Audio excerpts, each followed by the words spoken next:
தட்டை, சீடை, முறுக்கு, ரிப்பன் பக்கோடா, அதிரசம், என்ன வேணாலும் செய்யுங்க. ஒரே ஒரு 5 லிட்டர் இதய மந்த்ரா கடல் எண்ணெய் பேக் ஒரு மாசம் முழுசுக்கும் அத்தனை சமையல் முடிச்சு விடலாம். இதய மந்த்ரா. பாகிஸ்தான் பயங்கரவாதிகளுக்கு எதிரான ஆபரேஷன் சிந்தூர் நடவடிக்கையில் முக்கிய பங்காற்றிய கடற்படை வீரர்களை ராணுவ அமைச்சர் ராஜ்நாத் சிங் கோவாவில் சந்தித்தார். பனாஜியில் INS விக்ராந்த் போர்க்கப்பலில் வீரர்களை சந்தித்த ராஜ்நாத் சிங் அவர்கள் மத்தியில் உரையாற்றினார். ஆபரேஷன் சிந்தூர் நடவடிக்கையில் நம் கடற்படையின் பங்கு அளப்பரியது. அரபிக்கடலில் கம்பீரமாக நின்ற நம் போர்க்கப்பல்கள் பாகிஸ்தான் ராணுவத்தை மிரள வைத்தன. அவர்கள் மேற்கொண்ட அதிரடி நடவடிக்கைகளால் பாகிஸ்தான் கடற்படை ஒரு அடி கூட முன்னேற முடியாத நிலை ஏற்பட்டது. நம் விமானப்படை வீரர்கள் பாகிஸ்தானின் விமானப்படை தளங்களையும் பயங்கரவாதிகளின் கூடாரத்தையும் அழித்தனர். நம் கடற்படை பெரிய அளவில் போரில் களம் இறங்கவில்லை. ஆனாலும் அவர்கள் அனைத்திற்கும் தயார் நிலையில் இருந்தனர். நம் கடற்படையின் தயார் நிலையை பார்த்தே பாகிஸ்தான் பீதி அடைந்துவிட்டது.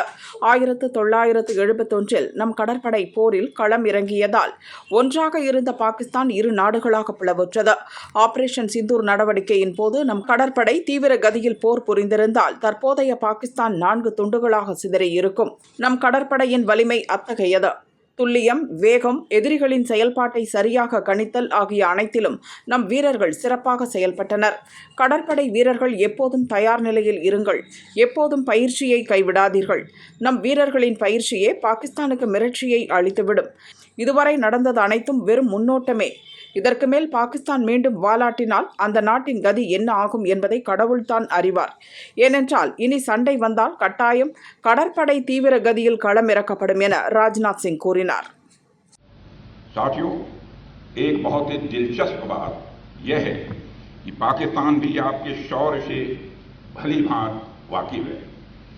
पाकिस्तान को पता है जब भारतीय नौसेना पूरे जोश के साथ, पूरे जोर के साथ जब चलती है तो उसका अंजाम क्या होता है। 1971 इसका गवाह है कि जब इंडियन नेवी हरकत में आई थी वह 1 से 2 हो गया था।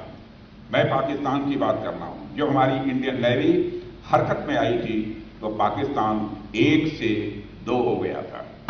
अगर ऑपरेशन सिंदूर में भारतीय नौसेना अपनी फॉर्म में आई होती तो पाकिस्तान के 2 टुकड़े ही न होते, बल्कि मैं समझता हूं शायद 4 टुकड़े हो जाते।